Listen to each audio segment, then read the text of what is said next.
اور پھر اس کی ترجمہ اور اس کو تفسیر کو سمجھیں. قرآن کی باتیں ہم الحمدللہ سیکھتے چلے جاتے ہیں. آج بڑا پیارا موضوع ہے. آج اللہ کریم نے ایک شہر کی قسم ارشاد فرمائی ہے.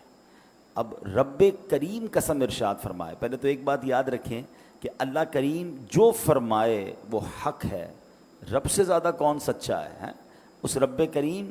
لیکن جب قسم ارشاد فرما دے تو اس کا مطلب یہ ہے کہ یہ بات کتنی امپورٹنٹ ہے اور کتنے مبارک شہر کی بات ہو رہی ہے. اللہ اکبر. دیکھیں ذرا سمجھیے گا, ہم کسی بات کو منوانے کے لیے, کسی بات کو یقین دلانے کے لیے ہم کہتے ہیں اللہ کی قسم ہیں, کیونکہ ہم مخلوق ہیں, رب خالق ہے. ہم غلام ہیں, اللہ مالک ہے. ہم رزق کے محتاج ہیں, رب عطا فرمانے والا ہے. تو ہم جب بھی قسم کھائیں گے اپنے سے بلند رتبہ کی قسم کھائیں گے نا, ہم کہتے ہیں اللہ کی قسم. اللہ اکبر. لیکن جب اللہ پاک قسم ارشاد فرماتا ہے تو یہاں یہ بات نہیں ہوتی, بلکہ اللہ پاک قسم ارشاد فرماتا ہے اس لیے کہ جس بات کی قسم کھائی جا رہی ہے سوچو وہ کتنی اونچی شان والی ہے, کتنی اہمیت والی ہے. اللہ قرآن میں فرماتا ہے وَمَنْ أَصْدَقُ مِنَ اللَّهِ قِيلًا, اور اللہ سے زیادہ کس کی بات سچی ہے. اب آپ سوچ رہے ہوں گے ایسا کون سا شہر ہے جس کی رب عز و جل نے قسم ارشاد فرمائی. اللہ اکبر. اب ذرا سنیے گا, اللہ کریم قرآن مجید فرقان حمید میں ارشاد فرماتا ہے, سورت کا نام بھی بلد ہے. بلد کہتے ہیں شہر کو, اور یہ پارہ نمبر 30 میں ہے اور اس کی آیت نمبر 1 اور 2. اللہ ارشاد فرماتا ہے لا اقسم بہذا البلد وانت حل بہذا البلد. سبحان اللہ. اب اس کا ترجمہ کیا ہے؟ رب کریم قرآن مجید میں ارشاد فرماتا ہے, اب ذرا اس کا معنی سمجھیے گا, مجھے اس شہر کی قسم. ہائے ہائے ہائے, کون سے شہر کی؟ ابھی ذرا آگے سنیں گے. یہاں یہ قسم جو ارشاد فرمائی جا رہی ہے نا, اس کا مطلب ہے کہ اے محبوب مجھے کس شہر کی قسم؟ شہر مکہ کی قسم. یہاں بات ہو رہی ہے شہر مکہ کی. اور دیکھیں نا, یہ آج کل حج کے دن ہیں, دنیا بھر سے لوگ حج پر جا رہے ہیں اور خوشی خوشی احرام پہن کر اپنے رشتہ داروں سے مل کر سوئے حرم سفر کر رہے ہیں. حج کا سفر نصیب والوں کو نصیب ہوتا ہے. اب فلائٹس بھی شروع ہو گئی ہیں, بلکہ مکہ پاک حاجی پہنچنا بھی شروع ہو گئے ہیں. اللہ پاک سے ہماری بھی دعا ہے, ہمیں بھی یہ سعادت نصیب ہو جائے کہ ہم بھی احرام باندھیں, حرم پاک پہنچیں, کعبہ مقدسہ کی پرنور فضاؤں میں سانسیں لیں, کعبہ شریف کے نظاروں سے ہماری آنکھیں ٹھنڈک پائیں, کبھی ملتزم اور کچومیں, کبھی حجر اسود کے بوسے لیں, کبھی میزاب رحمت کے نیچے نفل پڑھنے کی سعادت ملے. اللہ کرے کہ ہمیں بھی منا, عرفات اور مزدلفہ کی مبارک ساعتیں نصیب ہو جائیں. خدا کی قسم جو منا کی وادی کی راتیں ہیں, ساری زندگی آپ بڑے سے بڑے 5 اسٹار ہوٹل میں رہ لیں, مگر جو ان خیموں کی راتوں کا لطف ہے, جو مزدلفہ کی پتھریلی زمین پر جب کوئی ٹینٹ بھی نہیں ہوتا, جب لاکھوں فرزندان توحید لبیک اللہم لبیک کی صداؤں کے ساتھ وہ رات گزارتے ہیں. اللہ اکبر. یہ لفظوں میں یہ مناظر بیان نہیں ہو سکتے. اللہ ہم سب کو نصیب فرمائے. اور سبحان اللہ, بڑی خوبصورت بات روایتوں میں ملتی ہے کہ حاجی کے لیے جو مزدلفہ کی رات ہے وہ شب قدر سے افضل رات ہے. اتنی مبارک رات. اللہ اکبر. عرفات کے دن کو لفظوں میں کیسے بیان کر دیں, جب سارے حاجی اللہ کی بارگاہ میں اپنے گناہوں کی معافی طلب کرتے ہیں. اور احادیث میں مضمون ملتا ہے کہ اللہ کریم اس دن سب کی بخشش فرما دیتا ہے. تو یہ ایسا سفر ہے کہ بس جب جب حج کے دن آتے ہیں نا تو بس دل تڑپ اٹھتا ہے, اور دل سے صدا کیا نکلتی ہے. یہ ذوالحجہ کا مہینہ آخری مہینہ ہے, اسلامی سال کا آخری مہینہ ہے. تو صلاۃ والسلام کا ایک شعر ہے نا, ذکر تھا آخری مہینے کا, تذکرہ چھڑ گیا مدینے کا, حاجیوں مصطفیٰ سے کہہ دینا, حاجیوں مصطفیٰ سے کہہ دینا, غم کے مارے سلام کہتے ہیں. اللہ ہمیں بھی جلدی جلدی حج کی سعادت نصیب فرمائے. یا خدا ایسے اسباب پاؤں, کاش مکے مدینے میں جاؤں, مجھ کو ارمان حج کا بڑا ہے, یا خدا تجھ سے میری دعا ہے. اللہ جمعے کا دن ہے, ہمارے مقدر میں بھی حج لکھ دے, ہمیں بھی مدینے کی حاضری عطا فرما دے. تو اب سبحان اللہ قرآن کی آیت کی طرف آتے ہیں. لا اقسم بہذا البلد, مجھے اس شہر کی قسم.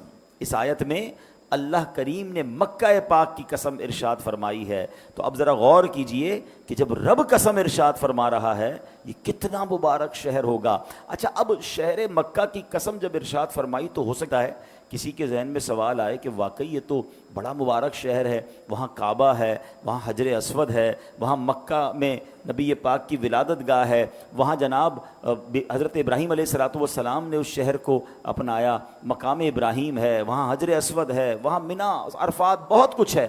تو اس وجہ سے مکے کی قسم ارشاد فرمائی. نہیں, اب بڑی کمال کی بات کرنے جا رہا ہوں. اتنی مبارک چیزیں ہوتے ہوئے رب نے یہ نہیں فرمایا کہ اس شہر مکہ کی قسم جس میں کعبہ ہے, اس شہر مکہ کی قسم جس میں حجر اسود ہے, اس شہر مکہ کی قسم جس میں مقدس پہاڑ صفا اور مروہ کے ہیں, اس شہر مکہ کی قسم کہ جہاں منی ہے, جہاں مزدلفہ ہے. نہیں, اللہ نے آگے کیا فرمایا؟ وَأَنْتَ حِلٌّ بِهَذَا الْبَلَدِ. کون سا شہر مکہ؟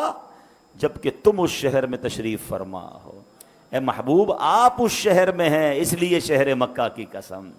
آئے ہائے, یعنی محبوب کریم علیہ الصلوۃ والسلام, مکہ پاک کی فضیلت کی چیزیں بہت ہیں, مگر اس شہر میں جو سب سے زیادہ مجھے پسند ہے وہ یہ ہے کہ شہر پاک کی مٹی نے آپ کے قدم کے بوسے لیے ہیں. یہی وہ حوالہ ہے جس کی وجہ سے مکہ مکرمہ کی عزت میں اتنا اضافہ ہوا. اللہ اکبر. کیا خوبصورت بات سیدی اعلیٰ حضرت لکھتے ہیں, خائی قرآن خاک گزر کی قسم, خائی قرآن خاک گزر کی قسم, اس کفے پاک کی حرمت پہ لاکھوں سلام. اللہ اکبر. نبی پاک علیہ الصلوۃ والسلام کی شان ایسی ہے جس میں رب عز و جل نے قرآن میں صرف آپ کے شہر کی قسم نہیں کھائی, بلکہ آپ کی رسالت کی, آپ کے زمانے کی, آپ کی زبان مبارک سے نکلے ہوئے الفاظ کی, یہاں تک کہ آپ کے شہر پاک کی بھی قسم ارشاد فرمائی. اور یہی بات بریلی کے تاجدار اعلیٰ حضرت لکھتے ہیں کہ وہ خدا نے ہے مرتبہ تجھ کو دیا, نہ کسی کو ملے نہ کسی کو ملا. وہ خدا نے ہے مرتبہ تجھ کو دیا, نہ کسی کو ملے نہ کسی کو ملا, کہ کلام مجید نے کھائی شہا, تیرے شہر و کلام و بقا کی قسم. اللہ اکبر. یہ شان ہے مصطفیٰ کریم علیہ الصلوۃ والسلام کی. اب جناب ایک اور بات ذہن میں پیدا ہوتی ہے کہ نبی پاک علیہ الصلوۃ والسلام کو رب عز و جل نے مکہ پاک میں ہی کیوں پیدا فرمایا؟ اللہ تو رب العالمین ہے نا, وہ پاکستان کا بھی رب ہے, وہ یورپ کا بھی رب ہے, وہ افریقہ کا بھی رب ہے, وہ عرب ممالک کا بھی رب ہے, مگر اسپیشلی اپنے سب سے محبوب بندے کو مکہ مکرمہ میں پیدا کیوں فرمایا؟ تو کچھ انشاءاللہ شان مکہ بھی سنیں گے اور شان محبوب رب العالمین بھی سنیں گے. سنتے جائیے اور اپنا ایمان تازہ کرتے جائیے. تو اب اللہ عز و جل نے مکہ پاک کے لیے نبی پاک کی شان کیا ہے؟ ایک بات یاد رکھیے گا کہ اللہ پاک کے رب ہونے کا اظہار جیسا رسول پاک علیہ الصلوۃ والسلام پر ہے ایسا کسی اور پر نہیں ہے. اللہ نے جو شان عطا فرمائی نا اپنے حبیب کو, سبحان اللہ. اب آپ ذرا سمجھیے گا, رب تو وہ ہمارا بھی ہے نا, مگر ہماری اوقات کیا ہے؟ کمالات مصطفیٰ صلی اللہ تعالیٰ علیہ وسلم کیسے ہیں؟ ہماری آنکھ تو اس دیوار کے پیچھے نہیں دیکھ سکتی ہے, اور نبی پاک کی شان یہ ہے فرش پر بیٹھے تو عرش کو ملاحظہ فرما لیا کریں. ہمارا ہاتھ یہ جہاں تک ہاتھ جا رہا ہے وہاں تک ہم چیزوں کو پکڑ سکتے ہیں, اس کے بعد ہمارا ہاتھ آگے کچھ پکڑ نہیں سکتا. مگر میرے آقا علیہ الصلوۃ والسلام کی شان یہ ہے کہ ہاتھ اٹھائیں تو جنت کے پھلوں تک پہنچ جایا کرے. سبحان, حدیث پاک میں یہ مضمون موجود ہے. تو اسی طرح چند میٹر کے فاصلے سے ہمارے کان سن نہیں پاتے, دور سے کوئی بات کرے تو آواز زور سے بولو بھائی آواز نہیں آ رہی, ہماری اتنی سماعت ہے. اور سرکار دو عالم علیہ الصلوۃ والسلام کی شان یہ ہے کہ لاکھوں کلومیٹر دور کی آواز بھی سن لیں, بلکہ سب جانے دیجئے میرے آقا کی شان تو یہ ہے کہ بچپن میں جھولے میں ہیں اور اشارہ فرماتے ہیں اور چاند حرکت کرنے لگ جاتا ہے. چاند جھک جاتا جدھر انگلی اٹھاتے مہد میں. یہ کوئی کہانی کی بات نہیں. حضرت عباس رضی اللہ تعالیٰ عنہ نبی پاک کے چچا ہیں جو بعد میں ایمان لائے.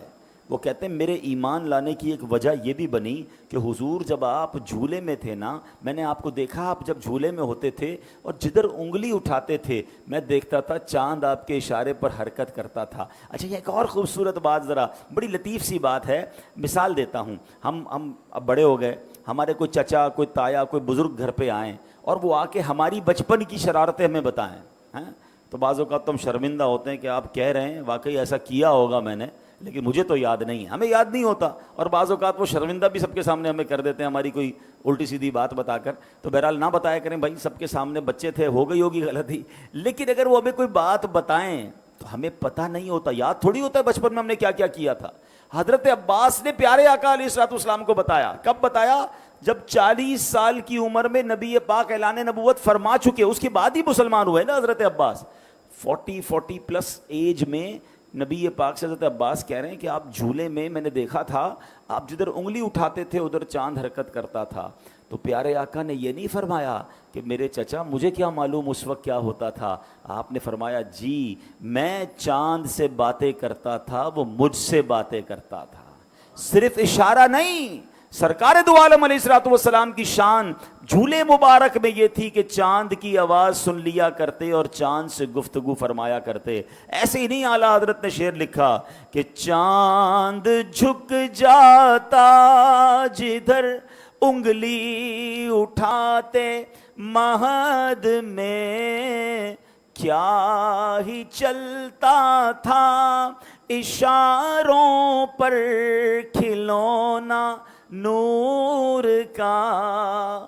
تو ایسے آقا کہ جن کو رب نے اس قدر کمالات سے نوازا، سبحان اللہ۔ اب ذرا نبی پاک سے رب کا پیار دیکھیں، اللہ نے کئی مقامات پر قرآن میں کس طرح اپنے محبوب سے بات کی۔ رب کا رب کا کے معنی کیا ہے؟ فرمایا تمہارا رب، اے محبوب آپ کے رب نے فرمایا، اے محبوب آپ کے رب نے فرمایا، یعنی سبحان اللہ اپنے رب ہونے کا اظہار جیسے اپنے محبوب علیہ الصلوۃ والسلام پر فرمایا، ایسا رب نے کسی کو نہیں فرمایا۔ کہیں فرماتا ہے اے محبوب آپ کے رب نے قرآن اتارا، آپ کا رب نعمتیں دیتا ہے، آپ کا رب حکمت والا ہے، آپ کا رب علم والا ہے۔ ارے رب العالمین ہے، وہ تو سب کا رب ہے، مگر سبحان اللہ رب عز و جل اپنی ربوبیت کا اظہار بھی اپنے محبوب علیہ الصلوۃ والسلام کی نسبت کے ساتھ کر رہا ہے۔ اس میں رب عز و جل کا سرکار دو عالم علیہ الصلوۃ والسلام سے پیار اور کس قدر یوں سمجھیے کہ کرم نوازی ہے وہ جھلک رہی ہے۔ شان ربوبیت کا جیسا اظہار سرکار دو عالم علیہ الصلوۃ والسلام پر ہوا، ایسا کسی اور پر نہیں ہوا۔ اب سبحان اللہ یہ تو ہو گئی شان مصطفیٰ نبی پاک کا مقام۔ اب یہ جو مکہ ہے یہ کتنی مبارک جگہ ہے، سبحان اللہ۔ دیکھیں نا رب تو ساری کائنات کا رب ہے، مگر رب نے اپنے رب ہونے کا شہر مکہ کی طرف کیسے اظہار فرمایا۔ رب قرآن میں فرماتا ہے رب ہذہ البلدہ، اس شہر مکہ کے رب، یعنی رب نے اپنے آپ کو مکے کا رب فرمایا۔ اس سے پتہ چلتا ہے کہ اللہ پاک کی ساری زمین پر شان ربوبیت کا جو اظہار ہے وہ جیسا مکہ پاک پر ہوا ہے ایسا کسی اور شہر پر نہیں ہوا۔ یہ مکہ ہی تو تھا جو بالکل بے آباد تھا، یہاں پانی کا نام و نشان نہیں تھا، یہ بنجر زمین تھی، یہاں پرندہ بھی پر نہیں مارتا تھا، مگر جب رب نے اپنی شان ربوبیت کا اظہار کیا، بہت ہی فضیلت والے نبی اپنے دوست حضرت ابراہیم علیہ نبینا علیہ الصلوۃ والسلام کو کیا حکم دیا کہ اپنے دودھ پیتے بچے اور بی بی ہاجرہ اپنی زوجہ کو اس بیابان میں چھوڑ کر آ جاؤ، اور اللہ اکبر پھر ایسا پیارا چشمہ جاری ہوا۔ طویل واقعہ آپ نے سنا ہوگا کہ کس طرح ان کو پیاس لگی، وہ روئے، وہ گر گڑائے، اور اس کے بعد زمزم کا کنواں جاری ہوا، چشمہ جاری ہوا، لوگوں کے دل اب مکے کی طرف کھنچنے لگے۔ ایک بات یاد رکھیے گا، جہاں پانی ہوتا ہے وہاں زندگی ہوتی ہے، پانی آ گیا تو اب لوگ بھی آنے لگے۔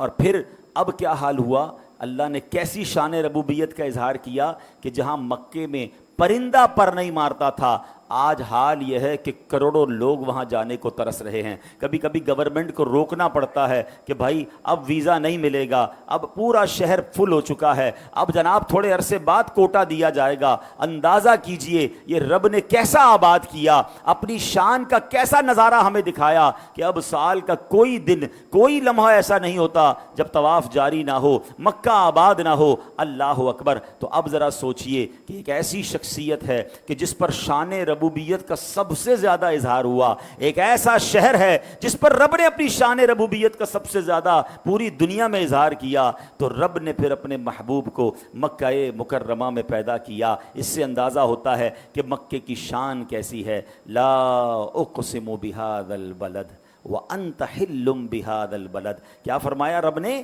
مجھے اس شہر کی قسم جبکہ تم اس شہر میں تشریف فرما ہو۔ اچھا، مکہ مکرمہ کے بارے میں ایک اور بات سنیے تاکہ مزید شوق پیدا ہو اس مبارک شہر کی طرف جانے کا۔ ہمارے آقا علیہ الصلوۃ والسلام کیا ہیں؟ رحمت للعالمین۔ نبی پاک کون ہیں؟ رحمت للعالمین، تمام جہانوں کے لیے رحمت بن کر تشریف لائے۔ ایک بڑی کمال کی بات بتاؤں، پیارے آقا جب سے تشریف لائے نا دنیا میں، عذابات آنا بند ہو گئے ہیں۔ پہلے کی قوم پر بڑے عذاب آتے تھے، پتھر برستے تھے، آگ برستی تھی، پوری پوری قوم غرق کر دی جاتی تھی۔ جب سے نبی پاک دنیا میں تشریف لائے ہیں، اس دنیا پر وہ والے عذابات کا سلسلہ ختم ہو گیا۔ اللہ اکبر۔ حضرت نوح علیہ السلام کی پوری قوم کو سیلاب میں غرق کر دیا گیا۔ قوم لوط کی جو قوم تھی اس کو آسمان پر اٹھا کر زمین پر پٹک کر برباد کر دیا گیا۔ جب سے نبی پاک آئے عذاب آنا بند ہو گئے۔ حالانکہ یہ اب عجیب بات تو یہ ہے کہ کفار مکہ مسلمانوں کو ٹیسٹ کرنے کے لیے، نبی پاک کو معاذ اللہ آرگیومنٹ کرنے کے لیے یہ دعا کیا کرتے تھے کہ ہم پر عذاب نازل کر کے دکھاؤ، اگر تم اللہ کے نبی ہو، جیسے پچھلی قوموں پر عذاب نازل ہوئے ہم پر عذاب نازل کر کے بتاؤ۔ بلکہ معاذ اللہ سے دعا کرتے تھے کہ اللہ ہم پر پتھر برسا دے، ہم پر دردناک عذاب اتار دے۔ ایسی جری قوم تھی کہ جو اس طرح کی دعائیں کرتی تھی، مگر قرآن میں رب نے جواب کیا دیا کہ تم پر عذاب نہیں آ سکتا۔ What was the reason? Listen carefully. اللہ فرماتا ہے وَمَا كَانَ اللَّهُ لِيُعَذِّبَهُمْ وَأَنْتَ فِيهِمْ، اور اللہ کی یہ شان نہیں کہ انہیں عذاب دے جب تک اے حبیب تم ان میں تشریف فرما ہو۔ ہیں تمہارے درمیان رسول پاک موجود ہیں، اس قوم پر عذاب نہیں آئے گا۔ اللہ اکبر۔ حالانکہ وہ دشمن تھے، وہ ایمان والے نہیں تھے، وہ اللہ رسول کے دشمن تھے، مگر دشمنوں کے درمیان بھی جب رحمت للعالمین تشریف فرما ہے تو عذاب نہیں آئے گا۔ تو سبحان اللہ، جو ایمان والے ہیں ان پر عذاب کیسے آئے گا؟ جو اللہ کے نبی کے دوست ہیں، اللہ کے ماننے والے ہیں، ان پر عذاب کیسے آئے گا؟ اور یہی بات اعلیٰ حضرت لکھتے ہیں، فرماتے انت فیہم نے عدو کو بھی لیا دامن میں۔ کیا فرمایا؟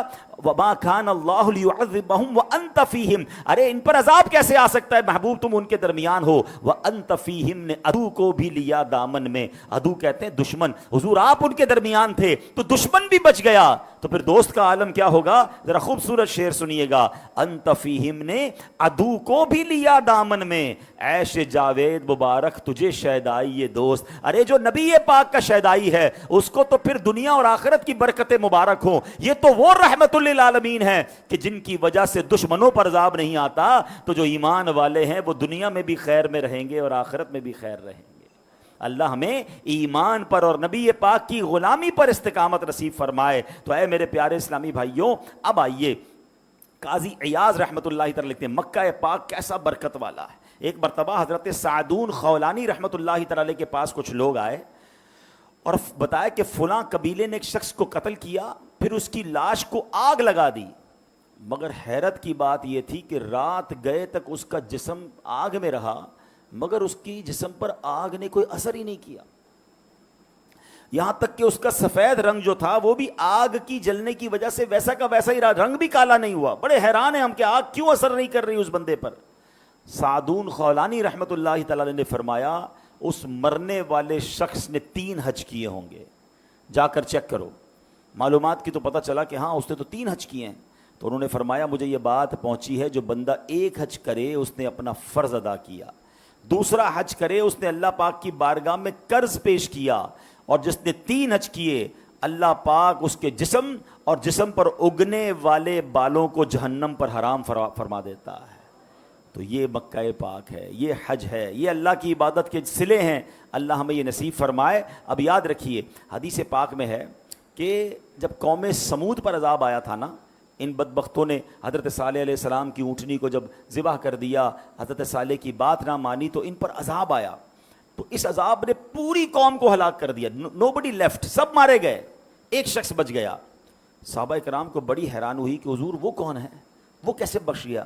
نبی پاک نے فرمایا اس کا نام ابو رغال تھا، وہ اس وقت مکہ پاک میں تھا، قوم سمود کا بندہ تھا مگر اس وقت مکہ پاک میں موجود تھا، ساری قوم تباہ کر دی گئی، اس بندے پر عذاب نہیں آیا کیونکہ امن والے شہر میں تھا۔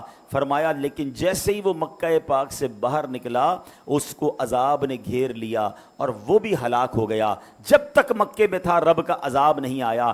نبی پاک ایک بار طائف کی طرف جا رہے تھے، راستے میں ایک قبر کی طرف اشارہ کر کے فرمایا یہ ابو رغال کی قبر ہے، یہاں اس پر عذاب اترا تھا اور یہیں اسے دفن کر دیا گیا۔ اب نبی پاک کا علم دیکھیں، نبی پاک کی نظر دیکھیں، آقا کا فرمانا کافی تھا مگر نبی پاک علیہ الصلوۃ والسلام نے ایک نشانی بتائی کہ ابو رغال کے ساتھ اس کی سونے کی چھڑی تھی، وہ بھی ساتھ دفن کی گئی ہے۔ اللہ اکبر۔ صحابہ اکرام علیہ رضوان نے قبر کھود کر دیکھا تو سونے کی چھڑی بھی موجود تھی۔ یعنی اللہ اکبر، نبی پاک کی علم کا عالم یہ اور آپ کی نظر کا عالم یہ، اور کس طرح اپنی بات کو آپ نے ثابت بھی فرما دیا کہ یہی ابو رغال کی قبر ہے۔ تو اس سے یہ پتہ چلتا ہے کہ مکہ امن والا شہر ہے، مکہ برکت والا شہر ہے، the very important city in the world۔ اور کیوں نہ ہو، نبی پاک نے اپنی 63 سالہ زندگی میں 53 سال مکہ پاک میں گزارے ہیں۔ اللہ اس شہر کی بار بار برکت نصیب فرمائے۔ اب سبحان اللہ،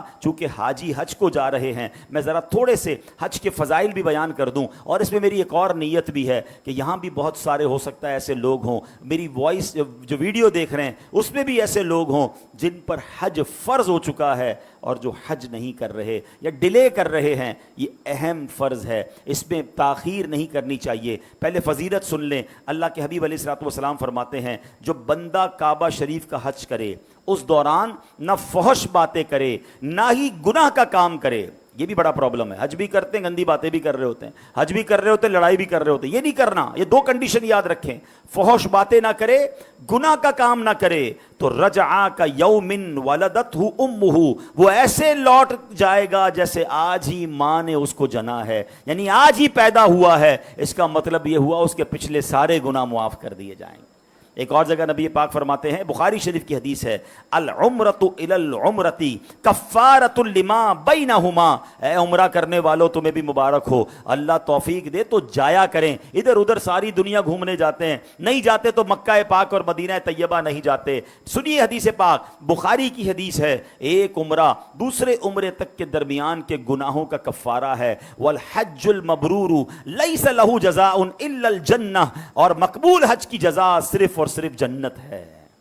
تو اللہ ہمیں عمرے اور حج کی سعادت نصیب فرمائے۔ اب یہاں ایک اور پرابلم ہے، حج فرض ہے اور لوگ ڈیلے کر رہے ہیں، بچی کی شادی کر لوں، پہلے ذرا کاروبار سیٹ کر لوں، ابھی ذرا نیا گھر بنا لوں پھر حج کو چلا جاؤں گا۔ نہیں، اب حدیث پاک سنیے۔ ایک طرف تو آپ نے حج کے فضائل سن لیے نا، ایک اور فضیلت سن لو۔ میرے آقا علیہ الصلوۃ والسلام فرماتے ہیں حاجی اپنے اہل خانہ میں سے 400 افراد کی شفاعت کرے گا اور حاجی گناہوں سے ایسے نکل جاتا ہے جیسے کہ اس کی ماں نے اسے جنا ہو۔ اپنی نہیں، اپنے خاندان کے 400 لوگوں کی بھی شفاعت کرے گا۔ تو یہ اتنا مبارک سفر ہے۔ تو اگر حج فرض ہو گیا ہے اس کو ڈیلے نہ کریں، کہ ہمیں نہیں پتا ہم حج سے پہلے ہی نہ مر جائیں، فرض ہو گیا فوراً ادا کریں، کیونکہ حدیث پاک میں آتا ہے جس کا مضمون ہے کہ جو استطاعت کے باوجود حج نہ کرے، آقا فرماتے ہیں مجھے کوئی پرواہ نہیں وہ عیسائی ہو کر مرے یا یہودی ہو کر مرے، یعنی اس کے ایمان پر خاتمہ نہ ہونے کا خوف ہے۔ کئی ایسے لوگ ہیں جو کہتے ہیں ابھی تھوڑے عرصے بات کر لیں گے، پھر کوئی ایسی بیماری آ جاتی ہے، پھر کوئی ایسی مجبوری آ جاتی ہے، کاروبار ڈاؤن ہو جاتا ہے، پھر اور مشکل ہو جاتا ہے۔ فرض ہو گیا ہے، بالکل سارے کام چھوڑیں، پہلے فرض حج کریں۔ یہ بھی لوگوں کے ذہن میں جب تک ماں باپ حج نہیں کرتے اولاد حج نہیں کر سکتی، نہیں، اگر اولاد پر حج فرض ہو گیا ہے، بے شک ماں باپ نے حج نہیں کیا، اس کو اپنا حج فرض ادا کرنا ہوگا، یاد رکھیے گا۔ ہاں، نفلی حج میں اپنے والدین کی اجازت ضروری ہے، باقی معاملات ضروری ہے۔ فرض حج کے لیے اگر مجھ پر فرض ہے تو میں نے حج پر جانا ہوگا۔ اور پیارے اسلامی بھائیوں، اس میں تاخیر نہ کریں۔ اور یہاں ایک عشق والی بات بتا دوں، پہلے تو اتنے مکے کے فضیلتیں سنی ہیں، اس مبارک شہر میں چلے جائیں گے، مدینے میں آقا کی بارگاہ میں جائیں گے تو مسئلے ویسے ہی حل ہو جائیں گے۔ تو عشق والی بات یہ ہے کہ اگر آپ کسی پرابلم کی وجہ سے حج پر نہیں جا رہے نا تو پھر تو جلدی حج پر چلے جائیں۔ کیوں؟ مٹتے ہیں جہاں بھر کے آلام مدینے میں، بگڑے ہوئے بنتے ہیں سب کام مدینے میں۔ ارے مکے مدینے جائیں تو صحیح، اللہ رسول کی بارگاہ میں جائیں، ویسے ہی مسئلے حل ہو جائیں گے۔ اور ایک اور حدیث پاک جس کا مضمون ہے حج کرو غنی ہو جاؤ گے۔ جو لوگ کہتے ہیں نا یار اتنے پیسے خرچ ہو جائیں گے، ارے حج کرنے پہ تو اور اللہ عطا فرماتا ہے۔ تو جو استطاعت رکھتے ہیں، ہاں ایسا نہیں کہ غریبوں پر بھی حج ہے، جس کی استطاعت ہے جو یہ مال رکھتا ہے اس کی تفصیل ہے، سفر کی طاقت بھی رکھتا ہے، واپسی تک گھر والوں کا اس کے پاس توشہ بھی ہے، گھر والے بھی خیر سے اس کے استعمال کرتے رہیں گے، جو تفصیل ہے وہ ساری دیکھ لیں. لیکن اگر آپ پر حج فرض ہے پلیز ڈو ناٹ ڈیلے، آپ حج کیجئے. اگر اس سال حج کے فارم وغیرہ نہیں بھر سکتے تو آپ پکی نیت کر لیں کہ اگلے سال آپ نے حج ضرور کرنا ہے. اللہ کریم ہم سب کو آئندہ سال حج کی سعادت نصیب فرمائے، حرمین طیبین کی حاضریاں عطا فرمائے. اور ہاں اب میں نے عمرے کی فضیلت بھی بیان کر دی، حج کی فضیلت بھی بیان کر دی. کئی سارے ایسے لوگ ہیں جو ماشاءاللہ جاتے رہتے ہیں، مگر یاد رکھیے یہ بڑی مبارک جگہ ہیں، وہاں ہم نے نیکیاں کرنی ہیں، گناہ نہیں کرنے. ابھی آپ نے سنا کہ فحش بات نہ کرے، گناہ نہ کرے. یاد رکھیے مکہ پاک کا مقام اتنا بلند ہے کہ مکے میں ایک نیکی 1,00,000 نیکی کے برابر ہے. سبحان اللہ. آپ سوچیں نا، ابھی آپ نے کیا کہا؟ سبحان اللہ. دوبارہ کہیے. اگر یہی مکے میں کہے نا تو 1,00,000 سبحان اللہ کہنے کا ثواب ملے گا. پاکستان میں 1,00,000 بار سبحان اللہ کہنے میں کتنا ٹائم لگے گا؟ یہاں 2 رکعت نفل پڑھیں اور مکے میں 2 رکعت نفل پڑھیں تو 1,00,000 یعنی 2,00,000 نفل ہو جائیں گے، ملٹی پلائی بائی 100,000. تو بتائیں ادھر کرنا کیا چاہیے؟ صرف نیکیاں. لیکن چونکہ مقام بلند ہے نا تو ایک گناہ بھی 1,00,000 گناہ کے برابر ہے. یہ بھول جاتے ہیں لوگ، وہاں بھی غیبت، وہاں بھی لڑائی، وہاں بھی موبائل پر پتہ نہیں کیا کیا دیکھ رہے ہیں. نہیں، مکے میں ڈرنا ہے کہ میرے گناہ نہ، کہیں میں گناہ لے کر نہ آ جاؤں. میں معافی مانگنے گیا ہوں، میں اللہ کو راضی کرنے گیا ہوں. بالکل اسی طرح مدینہ طیبہ، سبحان اللہ، سنبھل کر پاؤں رکھنا زائروں شہر مدینہ میں، کہیں ایسا نہ ہو سارا سفر بیکار ہو جائے.